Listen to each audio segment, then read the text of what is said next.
Eu sou o Carlos Renato, sou conhecido como Cacá. Esse é um apelido carinhoso que minha mãe me deu. E eu tenho uma relação muito profunda com a minha mãe. E logo que fui consagrado a pastor, veio a grande pergunta. E agora, como é que vai ser? Pastor Carlos Renato ou pastor Cacá? E aí eu disse para as pessoas que elas poderiam me chamar do jeito que elas quiserem, mas que eu não iria impedir ninguém de me chamar de pastor Cacá, porque pastor Cacá é o pastor da dona Vera, da minha mãe, então eu não podia tirar isso dela, né? Eu sou casado com a Janaína, vivo com a Janaína há 32 anos, nós temos 4 filhos. Eu tenho a Carla, que é casada com o Vinícius, hoje já não mora mais aqui, está morando em São Cristóvão, que nos deu o netinho, que é o motivo enorme da nossa alegria, o Estevão. E aqueles que me acompanham na rede social sabem que quase todo dia eu estou postando alguma coisa do Estevão. Nós estamos muito apaixonados. Nós falamos que o Estevão é quem manda na nossa vida agora. O que ele faz, o que ele fala para nós fazermos, nós vamos fazer exatamente. Eu tenho meu filho também, o Pedro Emanuel, o outro filho, o João Caleb, e a minha filha mais nova, que é a Kéria Puc. Eu sou pastor da Igreja Congregacional de Bento Ribeiro, estou pastor ali desde 2009, mas estou lá como membro desde 1998. Mas eu converti na Assembleia de Deus da Aracoiaba. E ali, com o pastor Crispim, eu fiquei durante 10 meses. Mas como eu tenho um chamado missionário também, e o Senhor me chamou naquela época para trabalhar diretamente com o Ministério de Atletas de Cristo, e aí eu precisei ir para uma outra igreja que pudesse ali me dar uma condição para desenvolver o ministério. E aí eu fui para a Igreja Congregacional de Bento Ribeiro, cheguei ali em agosto de 1998 e estou ali até hoje. E quando chegou em 2009, o pastor Carlos, que é nosso pastor presidente, achou por bem fazer a consagração da nossa vida. Essa é uma breve apresentação, só para que a gente tenha uma relação maior.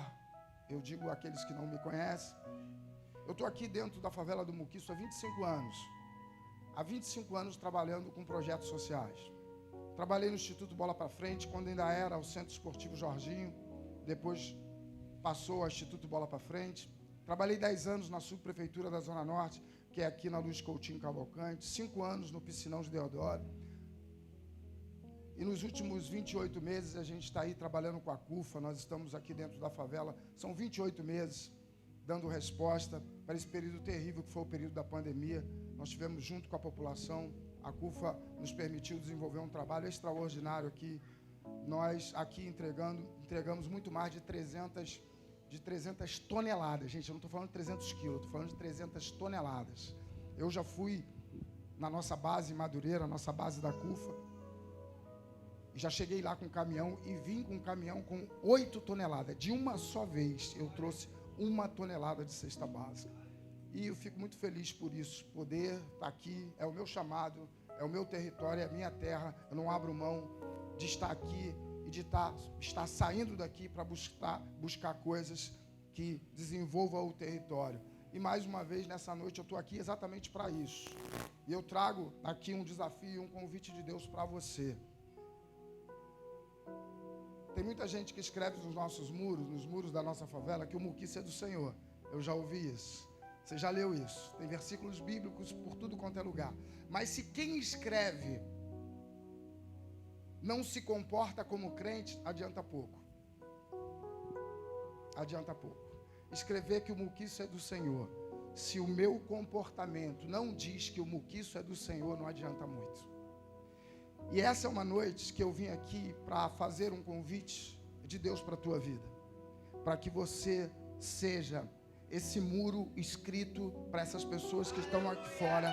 E que diga para elas, a minha vida, o meu comportamento, não é o que eu escrevo, não é a roupa que eu uso, não é o tamanho da minha Bíblia, não é porque eu vou na igreja metodista aos domingos de manhã e à noite e durante a semana, não é isso que diz da minha transformação. A minha transformação, ela fala a partir do meu dia a dia com as pessoas. É o dia a dia com as pessoas. Então, essa noite é uma noite que Deus está aqui, o Espírito Santo está aqui para chamar as famílias para viver um dia a dia cristão com aqueles que Deus tem colocado ao seu lado. Deus tem te enviado a lugares. Deus tem te enviado na sua sala, no seu banheiro, no seu quarto. Deus tem te enviado na sua área de serviço. Ele tem te enviado na sala da escola que você vai, que você ali aprende. Deus tem te enviado no trabalho, no trem, dirigindo, no BRT. Deus tem te enviado nos becos e nas vielas da favela do Muquiço para que você exale o bom perfume de Cristo. Muito mais do que aquilo que a sua voz diz, mas aquilo que a sua vida diz de fato, que Cristo, Ele é vivo. A Constituição Federal, que é a lei do nosso país, no artigo 277, diz que é dever da família, do Estado e da sociedade como um todo, gerar educação, saúde, habitação, conceitos morais para essa sociedade. Então nós estamos num culto de família, em que Deus está falando para você que é o seu dever gerar conceitos cristãos a partir de comportamento, não mostrando a Bíblia, não falando da Bíblia, mas vivendo ao lado das pessoas. A Bíblia diz isso, mas a Constituição também diz isso. E eu digo para você que não tem para onde você correr. Você tem que ser crente em Cristo Jesus. E essa é uma noite que, na verdade, essa noite ela começou hoje pela manhã. E eu quero que você já abra a sua Bíblia no livro de Jeremias, o versículo 35. Se for possível desligar esse ventilador aqui, eu agradeço. Eu estava no culto pela manhã. Hoje nós tivemos ceia na Congregacional de Bento Ribeiro. E quando eu cheguei no culto, Deus fala muito comigo dentro do culto. E quando eu saio de casa, eu já trago a minha Bíblia e um papel dentro da Bíblia, porque Deus tem esse hábito comigo de falar dentro do culto. E quando eu tomei o banco lá que nós ficamos, e eu ia começar a adorar, e o Espírito Santo disse: Recabitas, essa é a mensagem da noite. Você conhece os recabitas? Essa noite você vai conhecer os recabitas. Não só conhecer os recabitas, como você vai sair daqui como um recabitas. O que muda a favela do Muquiço, o que muda o local que você mora, é se você for um recabita. E nós vamos entender daquilo que eu estou falando. Jeremias capítulo 35, nós vamos ler até o versículo 19. Amém aí, irmãos? Todos já abriram? E diz assim a palavra de Deus. Jeremias capítulo 35, a partir do 1 até o 19. Palavra do Senhor que veio a Jeremias nos dias de Joaquim, filho de Josias, rei de Judá, dizendo: vai à casa dos recabitas, fala com eles, leva-os à casa do Senhor, em uma das câmaras, e dá-lhes vinho a beber. Então tomei Jazanias, filho de Jeremias, filho de Abazinas, aos irmãos e a todos os filhos deles, e a toda a casa dos recabitas, e os levei à casa do Senhor, à câmara dos filhos de Anã, filho de Tígda, homem de Deus, que está junto à câmara dos príncipes, e sobre Maassés, filho de Salum, guarda do vestíbulo. E pus diante dos filhos da casa dos recabitas taças cheias de vinhos e copos, e lhes disse: bebei vinho. Mas eles disseram: não beberemos vinho, porque Jonadab, filho de Recabe, nosso pai, nos ordenou: nunca jamais beberei vinho, nem vós, nem vossos filhos. Não edificarei casa, não fareis sementeiras, nem plantareis, nem possuireis vinha alguma, mas habitareis em tenda todos os vossos dias, para que viva muitos dias sobre a terra em que vivereis peregrinos. Obedecemos, pois, a voz de Jonadab, filho de Recabe, nosso pai, em tudo quanto nos ordenou, de maneira que não bebemos vinho em todos os nossos dias, nem nós, nem nossas mulheres, nem nossos filhos, nem nossas filhas, nem edificamos casas para nossa habitação, nem temos vinha, nem campo, nem sementeira, mas habitamos em tendas, e assim obedecemos a tudo, e fizemos segundo nos ordenou Jonadab, nosso pai.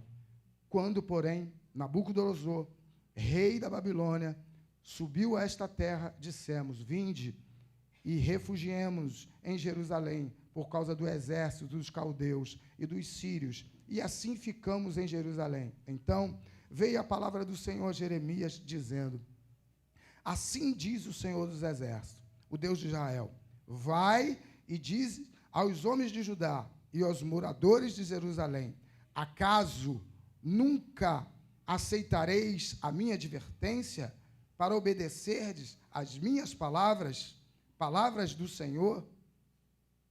As palavras de Jonadab, filho de Recabe, que ordenou a seus filhos que não bebesse vinho, foram guardadas, pois até o dia de hoje não bebem vinho. Foram guardadas, pois até o dia de hoje não beberam vinho, antes obedeceram às ordens do seu pai. A mim, porém, que começando de madrugada vos tenha falado, não me obedeceis. Começando de madrugada, vos tenho enviado todos os meus servos, dizendo: convertei-vos agora, cada um do seu mau caminho, fazei boas as vossas ações, e não sigam a outros deuses para servi-los. Assim ficareis na terra que vos dei a vós outros e a vossos pais. Mas não inclinaste os ouvidos, e nem me obedeceste a mim, visto que os filhos de Jonadab, filho de Recabe, guardaram os mandamentos de seu pai, que eles lhes ordenaram. Mas este povo não me obedeceu. Por isso, assim diz o Senhor dos exércitos, o Deus de Israel: eis que trarei sobre Judá e sobre todos os moradores de Jerusalém todo o mal que falei contra eles, pois lhes tenho falado e não me obedecem. Clamei a eles e não responderam. A casa dos recabitas, disse Jeremias: assim o Senhor dos exércitos, o Deus de Israel, pois obedeceste os mandamentos de Jonadab, o vosso pai, guardaste todos os seus preceitos e fizeste segundo vos ordenou. Por isso, assim diz o Senhor dos exércitos, o Deus de Israel: nunca faltará homem a Jonadab, filho de Recabe, que esteja na minha presença. Você pode sentar, querido. Olha, eu entendo a importância que cada pessoa aqui, pastor Ricardo, tem para o Senhor. Eu entendo o quão grande é o ministério que Deus quer realizar através da vida de cada um de vocês. Porque é algo muito grande você causar uma transformação geracional. Eu estou falando de gerações. Quando eu falo da sua família, quando você pensa nos seus pais, nos seus avós, quando você senta para perguntar quem eles foram, mesmo você sendo um cristão cheio de fé, quando alguém fala para você sobre transformação, você vai pensar, você está falando de transformação porque você não sabe quem é minha família, você não sabe de onde eu vim, você não sabe a história da minha família, você não sabe onde eu moro. Mas quando Deus olha para você, e Ele olha para a tua família, e Ele sabe que a tua família tem problemas e dificuldades geracionais, mas Ele olha para você, e Ele acredita que a partir de você, Ele pode causar uma transformação geracional em toda a tua família. E muito mais do que isso, fazer com que todos aqueles que vão nascer a partir de você, já nasçam da água e do Espírito de Deus. quando nós temos essa cena maravilhosa aqui na frente, esse grupo de crianças que estão aqui no altar, que recebem a oração, e que essas crianças vão para um local onde ali o evangelho será apresentado, numa linguagem que elas vão entender, nós começamos a refletir e acreditar que essas crianças, Marcelo, não vão andar nos caminhos que eu andei até meus 24 anos, não vão andar nos caminhos que você andou, não vão andar nos caminhos que muita gente aqui andou, porque algo está sendo feito na vida dessas crianças. E o chamado de Deus nessa noite para você é exatamente esse. É algo muito grande, extraordinário, e ousa dizer, Deus está te chamando para algo que é impossível. Eu estava num congresso, e um rapaz, ele fez uma dinâmica que ele disse assim, pensa no sonho de Deus para a sua vida.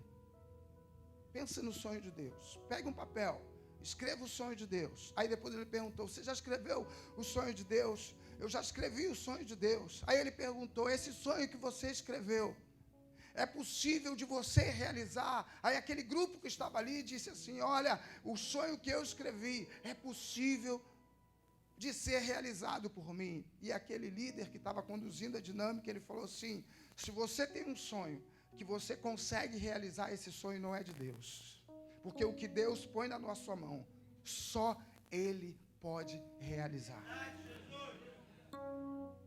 Se o teu sonho é um sonho que você consegue realizar, o sonho não é de Deus, porque sonhos que homens realizam são sonhos pequenos. E os sonhos que Deus nos coloca na nossa mão são sonhos grandes, porque Deus é um Deus grande e um Deus do impossível. E é exatamente isso que Ele veio te dizer aqui nessa noite. Vamos para o texto? Olha, há quase 15 anos atrás eu recebi um livro chamado Corra com os Cavalos. É um livro que traz uma narrativa dos textos e da história de Jeremias. E aí eu comecei a me interessar por esse livro, pela história de Jeremias, e esse autor, ele dedica um capítulo inteiro falando dos recabitas. Quem são os recabitas? Os recabitas são os filhos de Jonadab. Os recabitas são aqueles que não são do DNA da tribo de Judá, mas por conta do comportamento deles, os recabitas foram abraçados e eles se tornaram familiares socioafetivo da tribo de Judá. O que é familiar socioafetivo? A Bíblia diz que nós temos irmãos, temos amigos mais chegados do que irmãos. Você não tem alguém mais chegado do que irmão que você se identifica? Não tem DNA com você, não é primo de ninguém da tua família, mas é um amigo mais chegado do que irmão. A tribo de Judá, quando olhou para os recabitas, se identificou de forma tal com eles, que abraçou os recabitas e fez dos recabitas amigos mais chegados do que irmão. Olha a referência deles. Olha como eles entram, olha como eles ocupam os espaços. Olha como as pessoas, o comportamento dele faz com que as pessoas os acolham. Isso é testemunho, isso é referência, isso é obediência de Deus. Isso é uma comunicação muito clara e efetiva acerca de quem Deus é. Porque se você expressa Deus, as pessoas querem Deus, querida. Não existe ninguém que não queira Deus. O problema está que nós estamos oferecendo um Deus muito misturado. E coisa misturada perde o sabor original. Eu preguei, mas fulano não quer ouvir. Não, ele não quer ouvir, porque o Deus que você apresentou tem um tempero que é seu. E o seu tempero ele não quer, ele quer Deus. Ele quer Deus. Então esses são os recabitas. Foram acolhidos. E o texto diz que Deus, ele querendo mandar uma mensagem, amém? Deus é um Deus que manda mensagens. O texto diz que Deus querendo mandar uma mensagem ao seu povo. Esse Deus que no final dessa parte que lemos, os versículos 16, 17, 18 e 19, você vai entender que Deus já tinha falado com o povo. Quando Deus vai falar usando os recabitas, ele já tinha usado meios e maneiras para falar com o povo. E o texto diz que ele convoca pessoas e ele faz da seguinte maneira: chama os recabitas. Põe os recabitas em um tablado alto, no centro da cidade, no centro do local que eles viviam. Os recabitas, profissionalmente, eles eram serralheiros, eles tinham uma habilidade. Então, eles eram os homens que faziam as espadas, as carruagens, as rodas de ferro. Era a habilidade também dos recabitas, os portões de ferro. Eles eram serralheiros, eles tinham essa habilidade. E como eles trabalhavam por rei, eles tinham que ter uma boa relação com o rei, entendeu? Uma boa relação com o rei. E agora o rei chama os recabitas, monta um palanque no centro da cidade. Em cima do palanque ele põe uma mesa cheia de taças de vinhos e chama todos os recabitas e põe eles assentados ali. O rei era o dono das carruagens. Carruagem essas que suas rodas, quem fazia e quem consertava era quem? Os recabitas. O rei era o que mandava na segurança pública. Segurança pública essa que tinha a espada na época como arma. Quem fazia as armas da segurança do rei? Os recabitas. Aquela situação era muito difícil. Se os recabitas não obedecessem o rei, significaria perder os pedidos de produção de rodas, significaria perder os pedidos de espada. Então Deus pega esse povo que precisavam disso. Ainda tem algo que você precisa saber: os recabitas, eles eram nômades. O que isso significa? Que eles andavam de um lugar para o outro, eles não tinham domicílio fixo. Eles iam de um lugar para o outro, e isso tudo era uma ordenança de Jonadab para eles. Jonadab falou: não bebe vinho, não tenha semente, ou seja, não faça negócios aqui, não viva de negócios, não institua empresa nesse lugar, porque se você instituir empresa, você vai ter que ficar no lugar. Então ele diz: não lance semente aqui. Tudo isso, ordenança de Jonadab. E agora os recabitas estão num lugar que todo mundo estava vendo. Olha aqui, querido. Falar que é crente, aqui dentro é fácil. Eu quero ver você falar lá no shopping.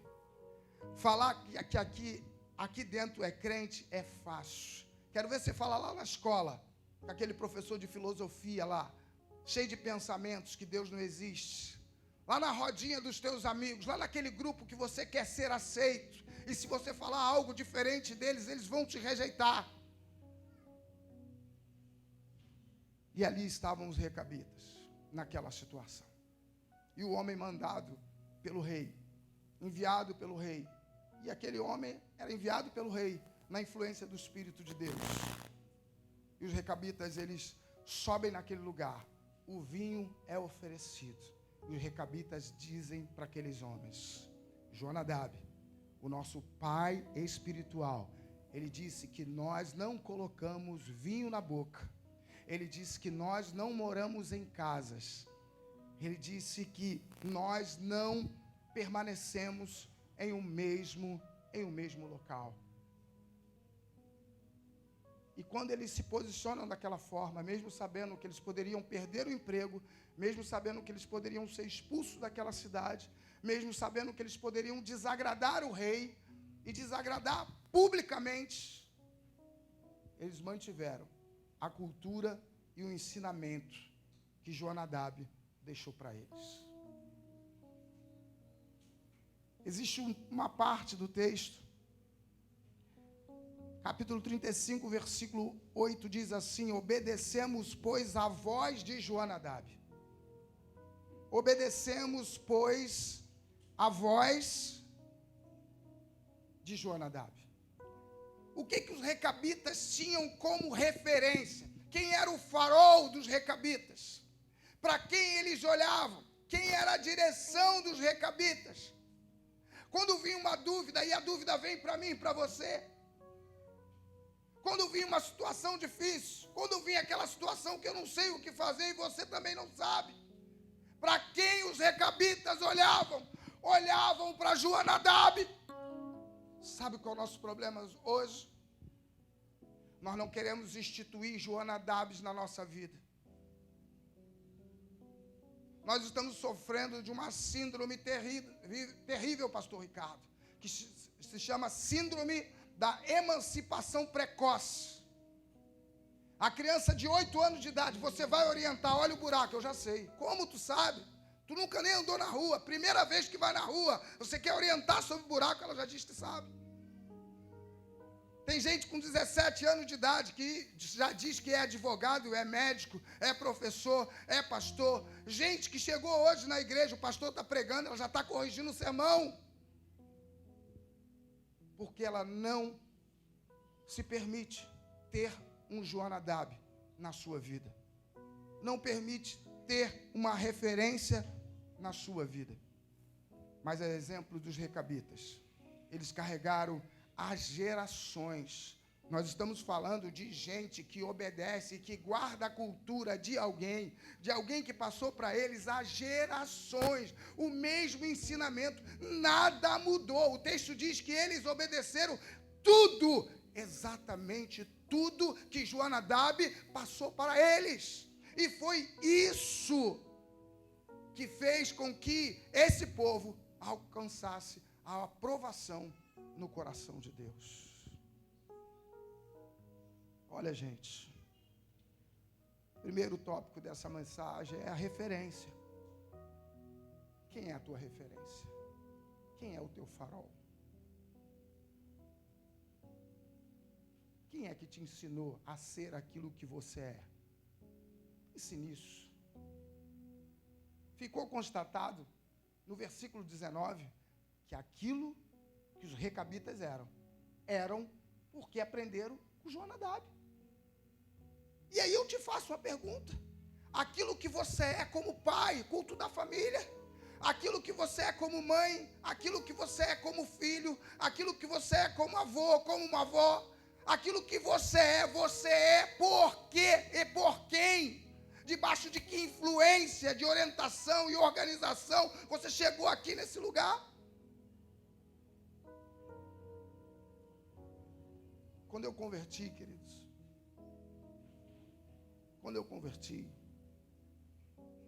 eu tive uma enorme dificuldade, porque eu via que a Lilian orou, e na oração dela, ela disse que não acreditava que podia ter uma família ou algo parecido. Porque também não tinha padrão de família, eu também não tinha padrão de família, ninguém me ensinou, minha mãe não ensinou. Sabe por que minha mãe não ensinou? Presta atenção aqui. Sabe por que minha mãe não me ensinou? Porque também não ensinaram para ela. Entenda bem, nós estamos falando de algo que é geracional. Por isso que eu fiz questão, pastor Ricardo, de no começo do culto dizer para eles que Deus está chamando eles para algo grande, profundo e tremendo. Não é a mudança da tua vida, é uma mudança geracional. Não é a mudança para hoje, não é a mudança para esse lugar, é a mudança para muitas pessoas que virão a partir de você e que vão viver como os recabitas e vão dizer, quando perguntarem por que você vive assim, eu vivo assim porque eu encontrei um Jonadab na minha vida, que hoje os meus hábitos, os meus costumes têm a ver com o que ele me ensinou. Precisamos de uma referência, precisamos de um direcionamento, de alguém que a gente olhe para ele. Quem se habilita, querido? Aqui quem se habilita? Eu lembro do apóstolo Paulo, que bate no peito e diz, olhe para mim. E é curioso que nós estamos numa sociedade cheia de síndrome, que as pessoas que têm convicção em Deus, Maurinho falava de convicção aqui no momento do louvor, se você tem convicção em Deus, te chamam de soberbo. Sabe por quê? Porque existe um nível muito medíocre de relacionamento com Deus. E se tu fala de fé, se tu fala do milagre, se tu fala que Deus te deu água, ela já está de soberba. Não. Eu sei de pessoas que não gostam, nem quando o pregador fala assim, hoje Deus falou comigo, Deus falou com ele. Claro, você é filho de Deus. Você é filho de Deus.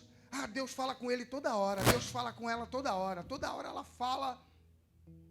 ela fala de Deus que ouviu Deus. Isso é fruto de relacionamento com Deus. O crente que não ouve Deus está com problema.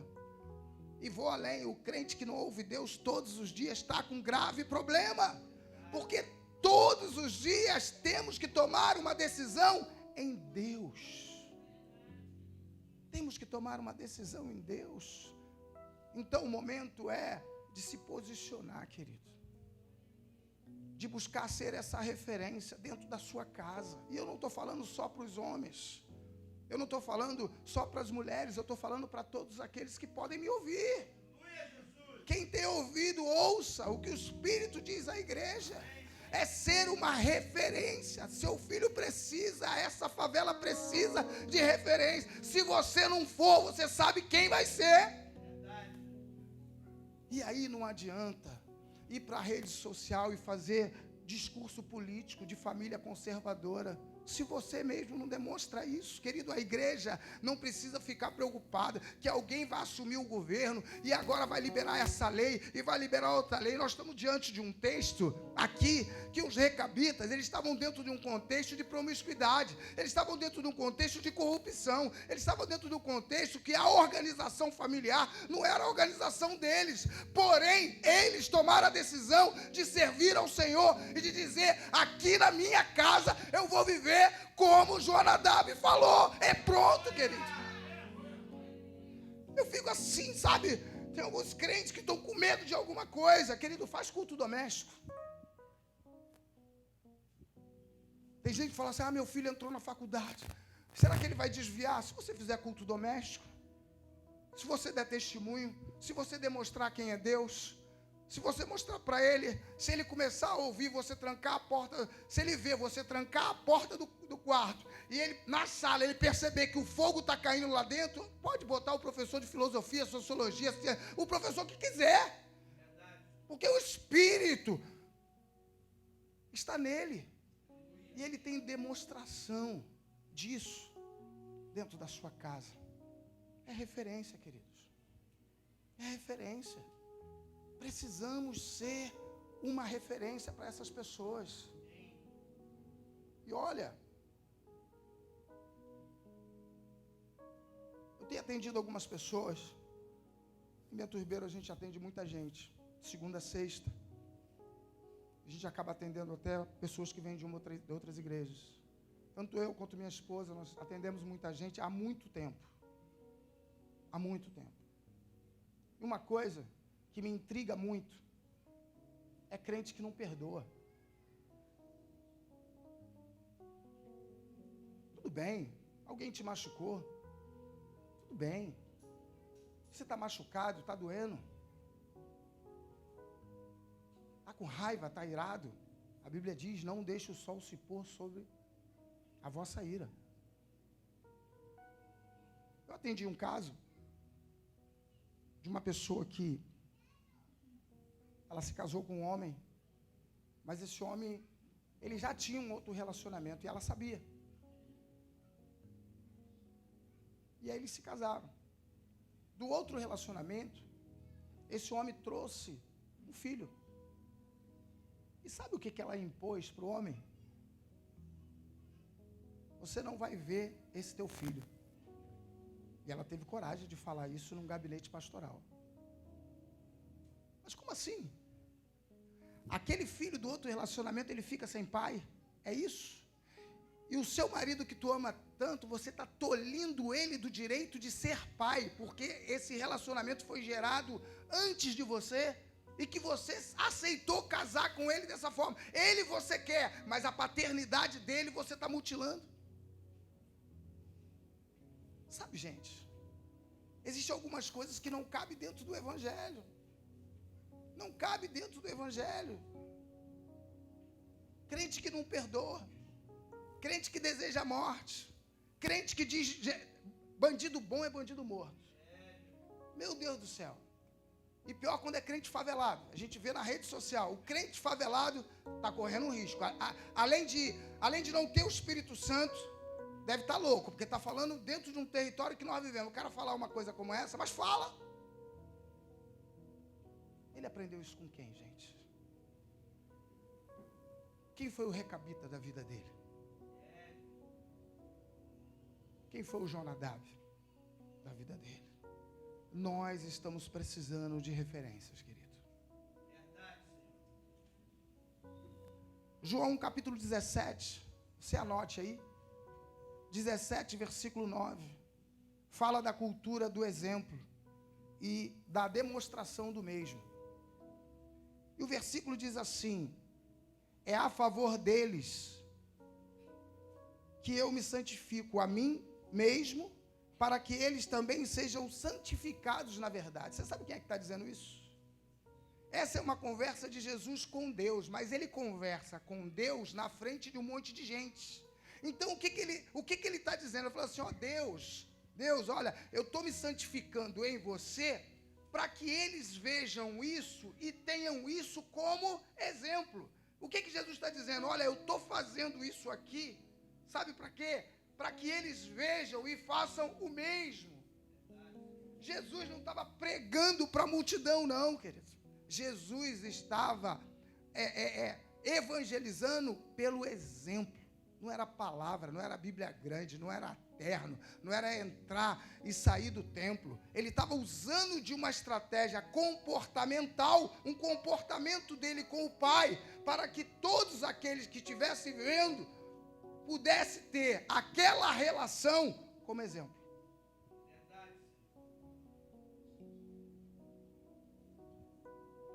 Quando é que você fez isso? Quando é que alguém ouviu a tua relação com o seu esposo, com o seu filho, com o pastor da igreja, com o vizinho, e aquela pessoa que estava passando falou assim, meu Deus, eu quero ser crente. Eu vou entrar na metodista. Eu vou procurar o pastor Ricardo, porque isso que eu estou vendo agora entrou como uma espada no meu coração. Eu quero viver isso. João, capítulo 17, versículo 19, Jesus está dando um exemplo, está fazendo como Jonadab fez. E nessa noite, do dia 17 de julho, Jesus está aqui para te convocar a ser uma referência. Quantos aqui moram na favela do... Tem gente de fora aqui? Quem mora no Muquiço aqui? Queridos, o Muquiço precisa de você. Mas o Muquiço precisa de você conversando com Deus na rua, para que as pessoas vejam que você tem relacionamento com Ele. Olha aqui, querido. Eu vou dizer uma coisa para você. Enquanto assistente social, eu entro em muitos lugares. Eu estou coordenando um projeto da Secretaria Estadual de Esporte e Lazer, que eu coordeno esse projeto em 70 favelas. Então a gente tem que entrar, e para entrar a gente tem que falar com o síndico. Sabe quem são os síndicos da favela? Vocês estão entendendo o que a gente está falando.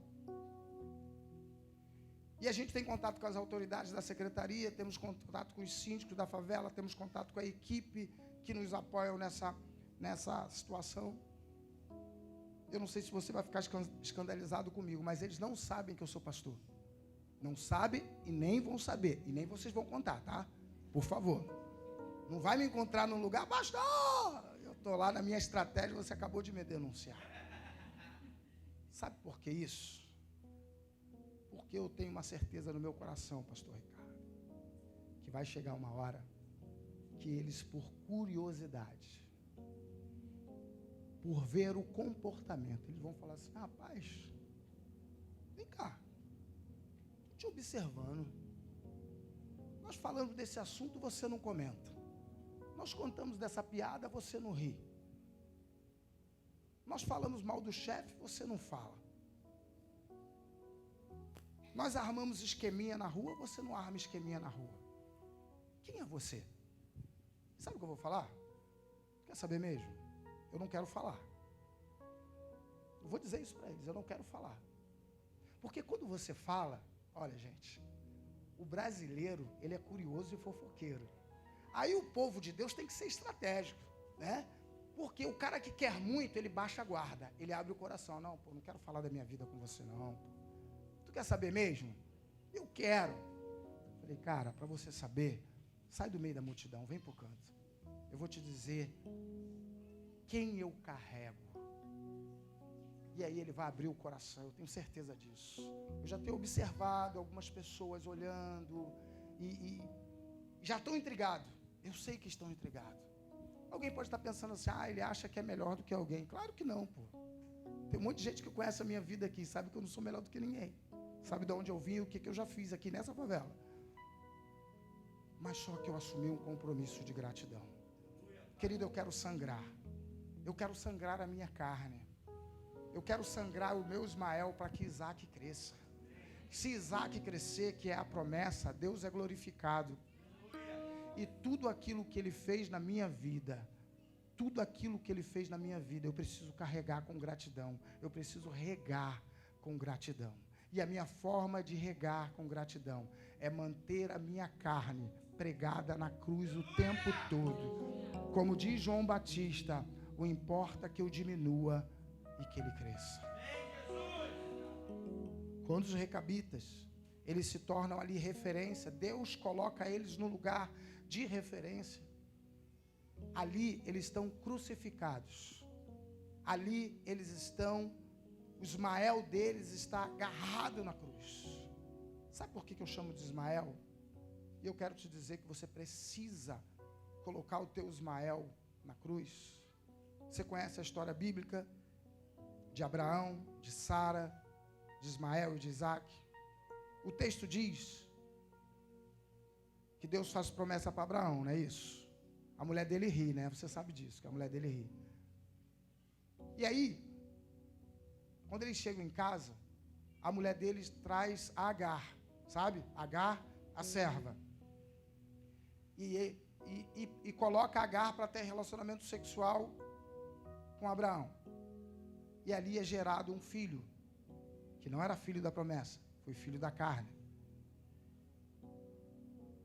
Ismael nasce e cresce. Os historiadores dizem que quando Ismael ele estava entre 13 e 14 anos, a promessa de Deus, ela nasce, a promessa chamada Isaac. O texto vai dizer que Ismael, adolescente, Isaac, uma criança. O texto diz que Ismael caçoava, ele debochava tanto de Isaac, como também debochava de Sara. E aí, Sara chamou Abraão e pediu que Abraão colocasse Ismael e Agar no deserto. Quando eu converti, eu tinha 24 anos de idade. O meu Ismael tinha 24 anos de idade. No começo da minha caminhada, quem era mais forte? O nascido do Espírito ou o meu Ismael? O meu Ismael. E o que Ismael fazia de mim?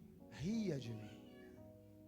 Quando eu queria ler a Bíblia, não conseguia. Ai, meu Deus, não entendo esses textos. Ismael rindo de mim. Tu é burro, tu nunca vai ler isso. Eu lembro uma vez que eu estava numa reunião entre amigos e um amigo falou o Salmo 23 todinho, sem abrir a Bíblia. Eu falei, meu Deus do céu, eu sou muito burro, nunca vou entender o Salmo 23. Era Ismael rindo de mim. Era Ismael dizendo que eu não podia.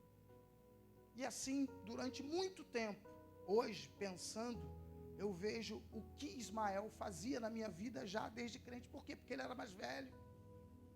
A cultura da minha família, a cultura desse lugar, a cultura da sociedade como um todo, estava enraizada em quem? Ismael, porque Ismael era mais velho. E ao longo do tempo, o Espírito Santo de Deus, que é a promessa, que é Isaac, foi me ensinando, foi me fortalecendo, e Ismael foi diminuindo, e quem foi crescendo? Foi crescendo a promessa.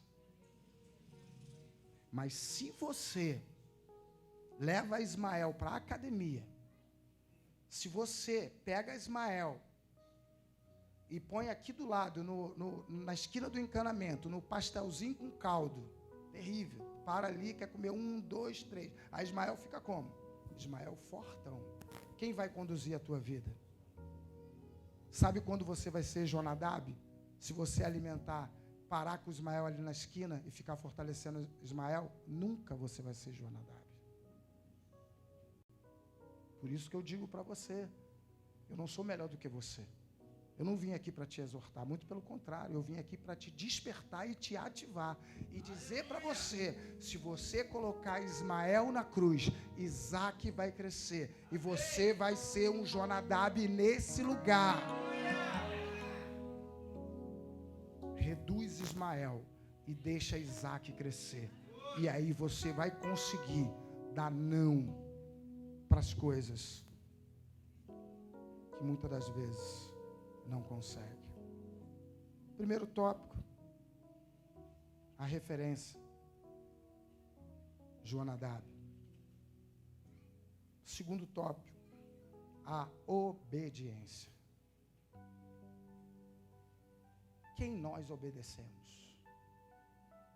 Eu, filho de pai separado, aos 14 anos de idade, eu morava na rua Marcenete ali, meu pai encontra com uma mulher, nos abandonam, e eu com 14 anos de idade, na época nós tínhamos um telefone convencional, Marcelo. Minha mãe vendeu um telefone convencional e comprou aquela casa que ela mora até hoje, com um telefone convencional. E aí, a gente veio morar dentro da favela do Muquiço. Minha mãe é cria daqui, desde pequena, casou, saiu, se divorciou, voltou, mas quando volta com um casal de filhos e com alguns irmãos, para morar aqui dentro, numa realidade bem diferente da realidade pelo qual ela saiu. E eu, ali, sem essa referência paterna, sem o direcionamento de um homem, sem a correção de um homem, sem a segurança de um pai, nós chegamos e viemos aqui para dentro. Como que eu vou obedecer minha mãe? Como que eu aprendo a obedecer minha mãe? Se eu via nela toda uma fragilidade, se eu via nela a mínima condição de conduzir os processos que nós precisávamos.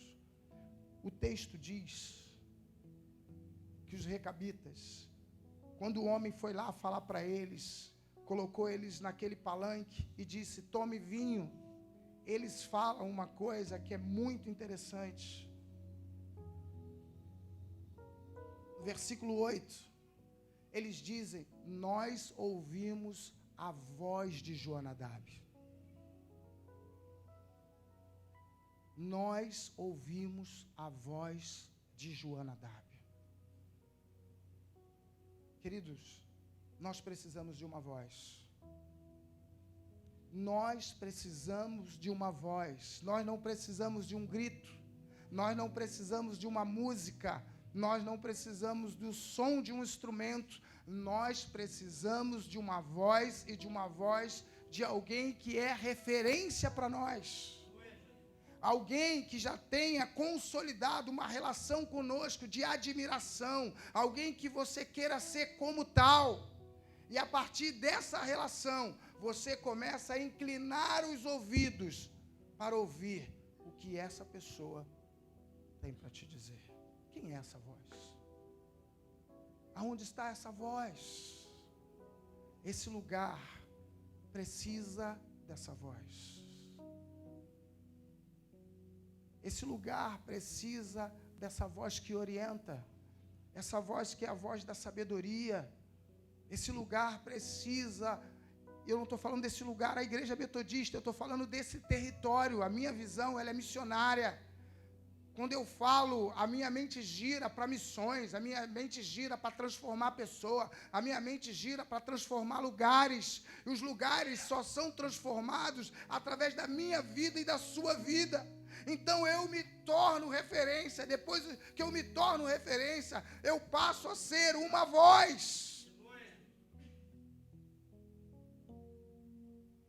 A voz de Jonadab não era qualquer voz.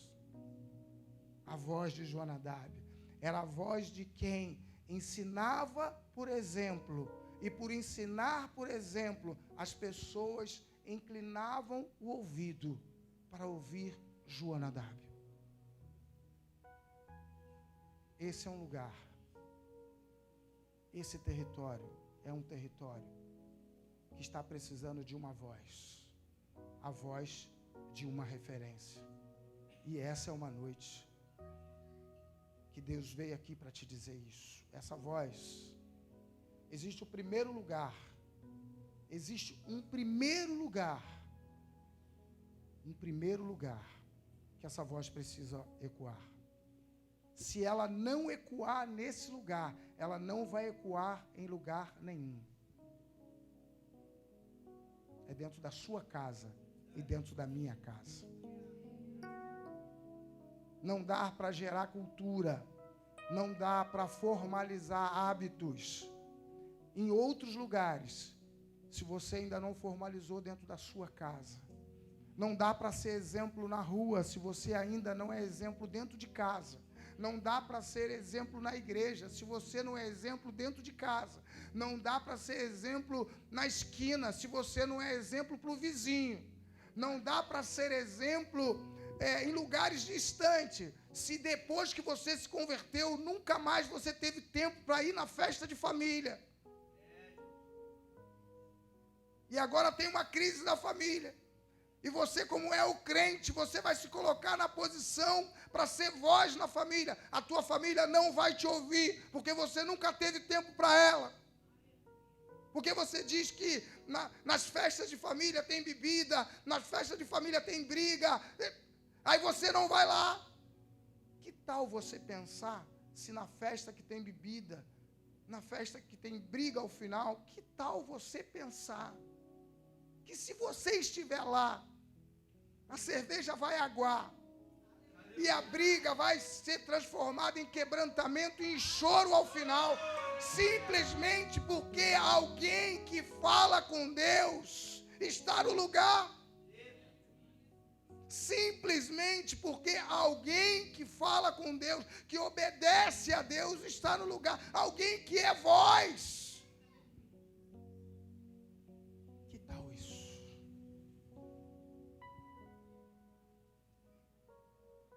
Ontem, na sexta-feira, eu recebo uma mensagem do pastor Carlos, pedindo para eu pregar na nossa igreja, na congregacional da Cidade de Deus. Fizeram um evangelismo lá e pediram para eu dar treinamento para os jovens lá que iam sair para a rua.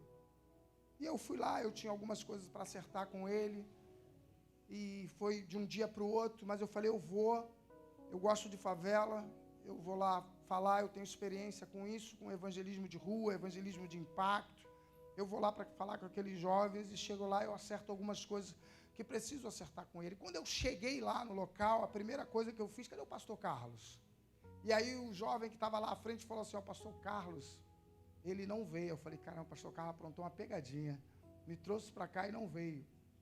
Mas aí o jovem completou, porque ele decidiu ter um tempo de qualidade com a sua família. Eu falei, glória a Deus. Então tá liberado, eu falo com ele outro dia, eu falo com ele outra hora. Aí você pega alguém com a mente um pouco mais fechada, o pastor não foi no evangelismo para ficar em casa com a família. Se a voz não ecoar lá dentro, ela não vai ecoar do lado de fora. Se não ecoar dentro, não vai ecoar do lado de fora. Se tem alguém dentro da sua casa, da sua família, precisando de você, vai agora, querido. Não fica para o final, para a resenha do final, sai agora. Muito mais se é um não crente. E aí você vai se tornar voz, como Jonadab se tornou voz. Último tópico que eu vejo nesse texto é algo que se chama a comunicação efetiva. E que está aqui nesse texto, a comunicação efetiva. Ela é tão efetiva que depois de 300, depois de 400 anos, aquele povo continuava ouvindo. A informação, ela funcionou tanto que o tempo, as rugas, o vento, a artrite, a artrose, todas essas coisas que recebendo, taquicardia, a hipertensão, a diabetes, aquele povo estava cheio dessas coisas. Mas a cultura de Jonadab, não. Isso é comunicação efetiva. É quando você fala, mas a sua fala, o seu comportamento, ele é tão forte que ele faz uma conexão com a pessoa. Eu estou falando aqui de Jonadab, mas falar de Jonadab é falar dos recabitas. Falar dos recabitas é falar de Jonadab. Falar de Jonadab é falar de Jesus. Falar de Jesus é falar do crente que dá testemunho. Falar do crente que dá testemunho é falar do pastor que dá testemunho. Falar do pastor que dá testemunho é falar do crente que chegou aqui e ele tem uma semana de conversão, porque o Espírito é o mesmo. Isso é comunicação efetiva, gente. Aqueles que não têm Jesus, eles precisam olhar para nós e ver a mesma coisa. Isso é comunicação efetiva, é conexão. Eu conectado com o pastor Ricardo. Quando alguém olha para o pastor Ricardo, vê pastor Cacá. Quando alguém olha para o pastor Cacá, vê Maurinho, vê Marcelo, vê você. Por quê? Porque nós temos uma conexão de referência e de obediência que exala. Todos os crentes precisam ter o mesmo perfume. A minha fragrância tem que ser a sua. A fragrância da metodista tem que ser a fragrância da congregacional do Muquiço. É a mesma fragrância, para que não haja confusão. Uns pulam mais, uns falam mais em língua, outros são mais comedidos, mas o cheiro deles é o mesmo. Quando chamam os recabitos e põem todos eles no palanque, ninguém observou diferença de um e de outro. A narrativa do texto não diz que havia uns que moravam em tendas e outros tomavam vinho. A narrativa do texto não diz que uns eram serraleiros e outros eram marceneiros. A Bíblia diz que todos eles seguiam a cultura de Jonadab. Isso é comunicação efetiva. Uma coisa sou eu falar algo aqui. Outra coisa é nós sairmos na rua e todos nós falarmos a mesma coisa. Uma outra coisa mais intrigante para o povo que está lá fora é quando eu falo isso aqui e alguém ouve. E amanhã, quando você vai no trem, ele te vê, ele ouve a mesma coisa, ele sente o mesmo cheiro. E quando ele volta do trabalho de BRT, ele encontra com o crente e ele sente o mesmo cheiro. E ele começa a entender o que eles falam é claro. O que eles falam é efetivo. O que eles falam é aquilo que eu quero.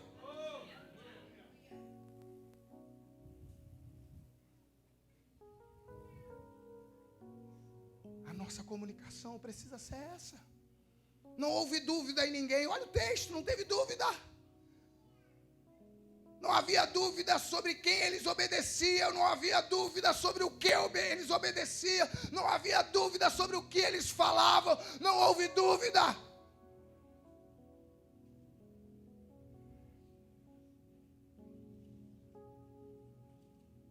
E o mais poderoso disso, eu não sei se você observou, Jesus, Deus e o Espírito Santo apostou nos recabitas. Você está entendendo isso?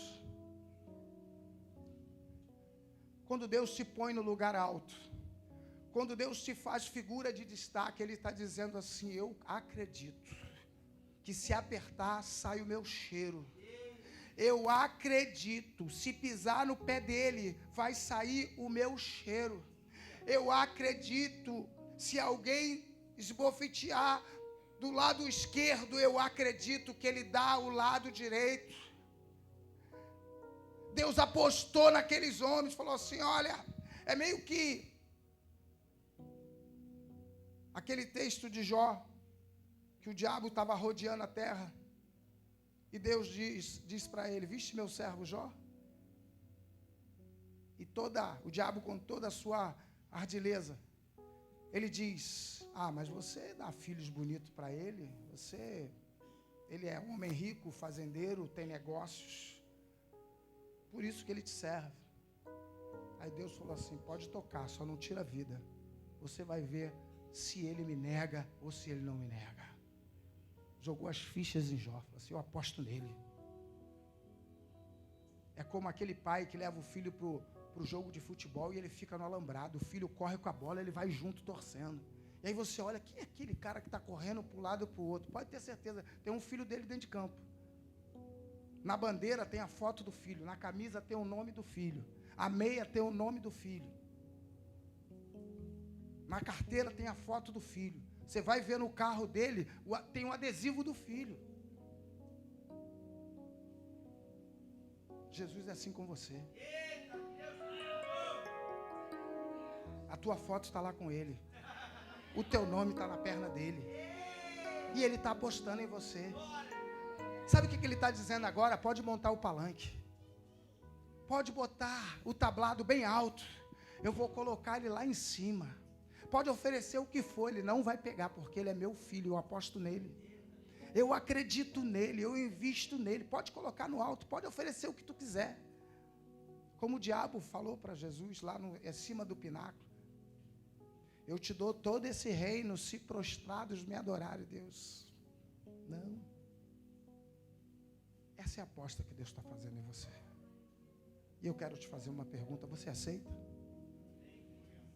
Você quer ser um recabita? Você quer que a tua família seja uma família de recabitas? Você acredita que um filho teu vai ser um Jonadab, um farol? Você acredita que o teu filho vai ser um farol, que vai conduzir pessoas, que pessoas serão orientadas? Você acredita que pessoas serão orientadas pelo seu filho? E seu filho vai dar orientação porque ele aprendeu no culto doméstico contigo? Você acredita nisso? Você acredita que pessoas na rua serão confrontadas pelo teu filho, pelo aquilo que ele aprendeu dentro da casa? Você acredita que pessoas sentirão segurança no teu filho, apoiado no teu filho? Eu tenho uma decisão para tomar, eu vou bater naquela casa, porque naquela casa tem orientação, naquela casa tem segurança. Se eu estiver fazendo alguma coisa errada, é lá que eu vou ser corrigido. Você crê nisso? Eu lembro de uma vez que alguém procurou a dona Vera, minha mãe, e disse assim: eu não quero que o seu filho ande com meu filho. Eu fiquei muito envergonhado, a minha mãe também. Mas eu não tinha o Espírito Santo, eu queria mudar, mas não conseguia. E eu converti num ponto de pregação na rua Alcides Maia, lá em Bento Ribeiro, um ponto de pregação da Assembleia de Deus. E um homem de Deus, já falecido, ele disse que ele não sabia da história. E ele disse assim: as pessoas que falam com a tua mãe, que não querem o filho delas andando com você, essas mesmas pessoas vão bater na casa da tua mãe pedindo para que você oriente o filho delas.